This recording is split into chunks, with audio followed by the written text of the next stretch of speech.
Hey, Casey Thren here, Complete Deer Management.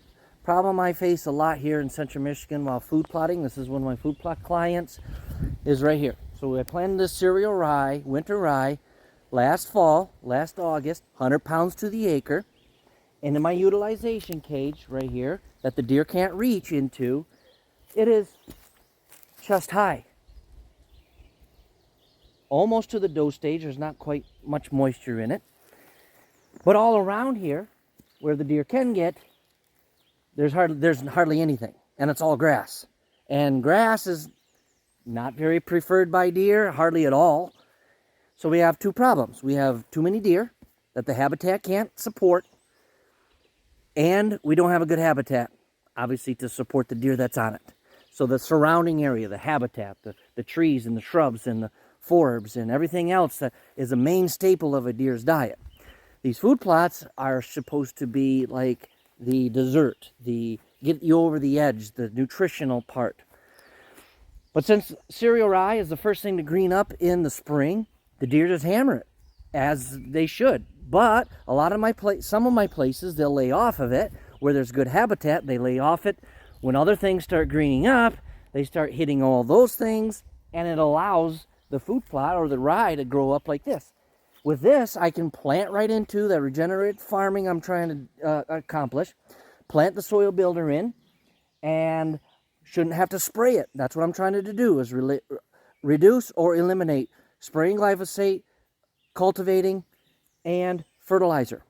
So that's the three things I'm trying to reduce or eliminate altogether.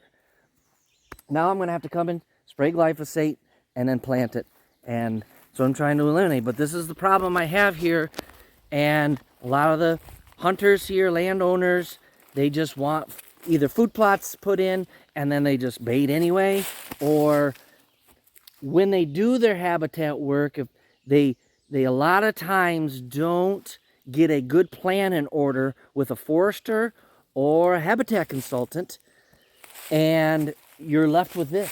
Now we have quite a bit of acres of food plots here, and you would think they want to see a lot of deer during hunting season, but sometimes it's not all about that.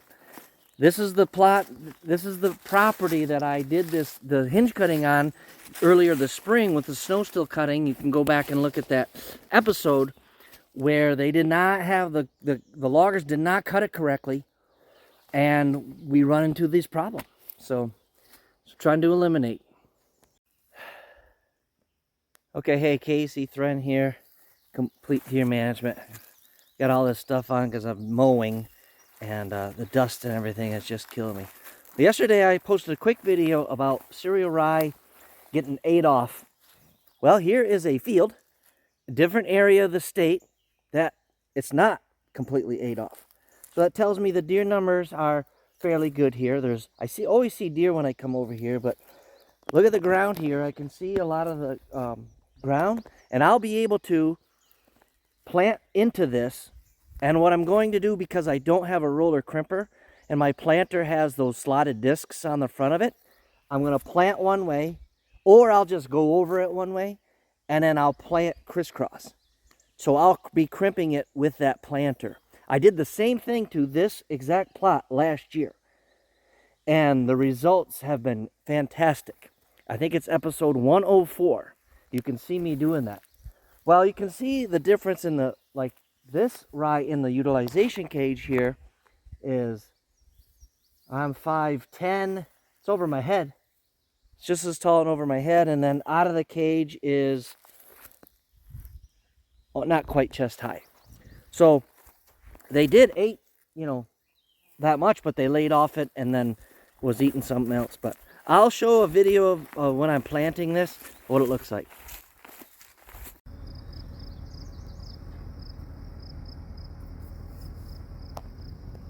It is May 29, 2023. This is a field I did some videos on last year. I can't remember the episode number. I didn't look it up, but I'll put that on here. But this is a field that a year and a half ago was a forest. Well, maybe 2 years. 2 years ago it was a forest. A year and 2 months ago it was full of stumps. A year ago I had put a bunch of lime on it and fertilizer, planted like buckwheat, soybeans, and then come back in the August and planted the rye and brassicas. The rye looks absolutely fantastic, and I don't see very much lime or ferns. Last year was all ferns. There is a few still, but I'm not gonna walk out there.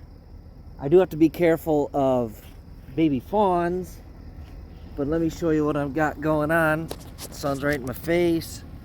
I'm spreading dairy dew fertilizer on this today.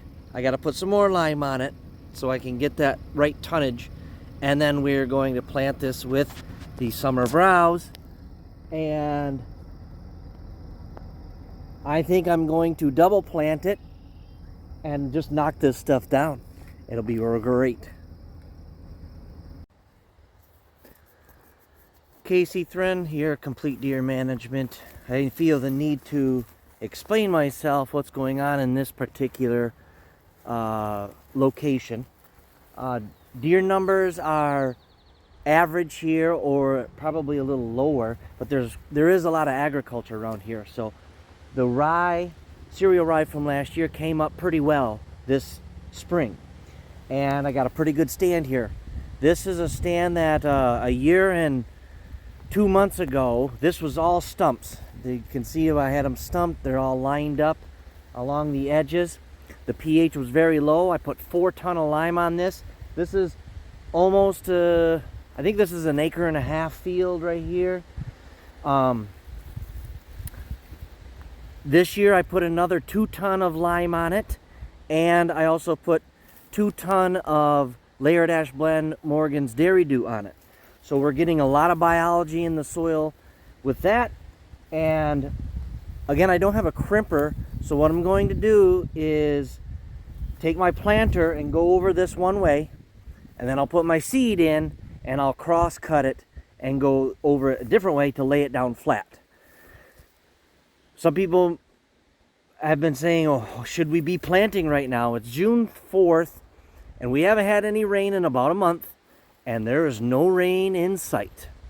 But with this program that I'm doing, the seed blend is all warm season seeds. Cowpeas, soybeans, buckwheat, sorghum, sun hemp, radish.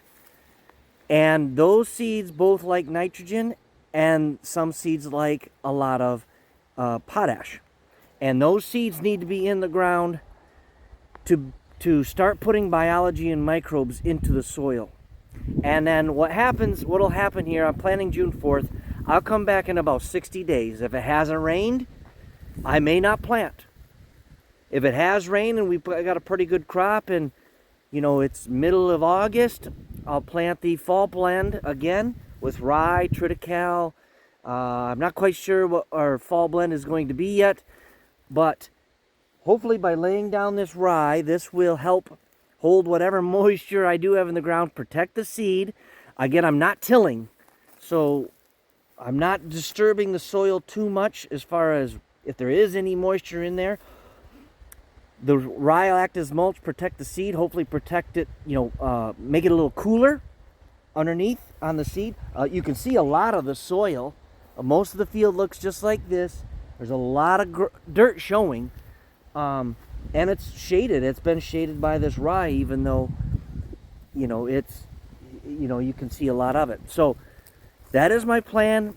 That is the put in motion plan. Now, if it was a cool season, perennial, like clover, absolutely not. I would not be planting right now. Matter of fact, I'll never plant a perennial clover plot in the spring ever.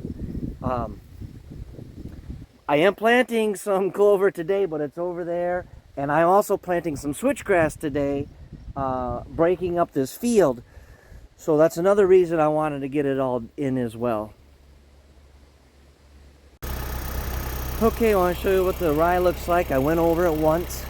The sides I kind of had to go down and to make a turnaround spot. And so those are a little flatter. But out in the middle here, you can kind of see it standing up a little bit. But I'm going to go this way to plant now.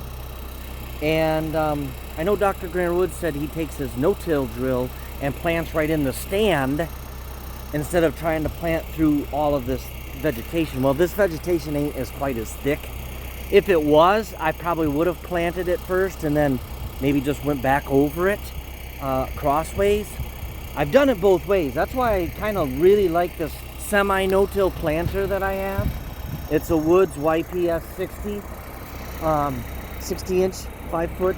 It's got the slotted discs on it and the spiked roller. It's really overall universal planter, so I can kind of do a little bit of everything. Except if it is thick vegetation and I need to no-till, that it wouldn't do that. But anyway, so I should be able to lay this down. And if this rye, some of this rye happens to regerminate, or the new seeds, you know, regerminate, so be it. It won't hurt my progress. So now I'm going to flag out where I'm putting the switchgrass, and the owners have a stand over there, bow stand there, and a bow stand here. Switchgrass is more for, you know, bow setup. So like if, let's say where I'm standing there's switchgrass, and down there's a deer or buck, and they can't see through this, he's gonna have to make his way to here or down the trail or which way to see if there's any deer up here. So I'm gonna lay this out and get to planting. Okay, I got started planting. I inoculated the seed and then started planting. Now I'm checking the seed. This is second or third time I've checked the seed, see where it's at. You can see the dust where it was and about how much I've got. So I'm calibrated, still calibrated good. It's going pretty good. It's hot and dusty. And this plot again was a year and a half ago was a forest. So I am still running over sticks, debris, mostly sticks, and how dry it is, it's sometimes clumping up my slotted discs and the roller. If it's too sandy, the roller won't go around too if I have too much weight on it. So when you're going, it's so dusty you can't really see behind you, but I got a system and it's so far so good. Alright, show you what it looks like, finished product here. Look behind me.